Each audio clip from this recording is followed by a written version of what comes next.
अऊज़ु बिल्लाहि अस्समीइल अलीम मिनश्शैतानिर्रजीम। बिस्मिल्लाहिर्रहमानिर्रहीम। अस्सलामु अलैकुम वरहमतुल्लाहि वबरकातुहू। फिदिया उन लोगों के लिए होता है जो रोज़ा नहीं रख सकते। कुछ ज़्यादा बूढ़े हैं, ज़्यादा कमज़ोर हैं, दैनी मरीज़ हैं, जो वो खातून जो हमल से है और हमल के बाद उसने दूध पिलाना है बच्चे को, वो रोज़ा रखने का टाइम उसको नहीं मिलता है, वो फिदिया दे दे। तो जिसने फिदिया देना है वो रोज़े नहीं रखेगा। तो अगर हामिला औरत तो रोज़ा रख सकती है तो वो रोज़ा रख ले, फिर फिदिया नहीं देगी।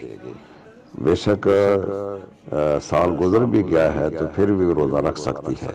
अगर हमल के दौरान रोज़ा रखने से बच्चे को नुकसान का अंदेशा है या दूध पिलाते वक्त बच्चे को कोई बीमारी का खतरा है तो फिर वो फिदिया दे दे, वो रोज़े ना रखे। रोज़े रखने के साथ फिदिया नहीं है और फिदिये के साथ रोज़े नहीं है। अस्सलामु अलैकुम वरहमतुल्लाहि वबरकातुहू।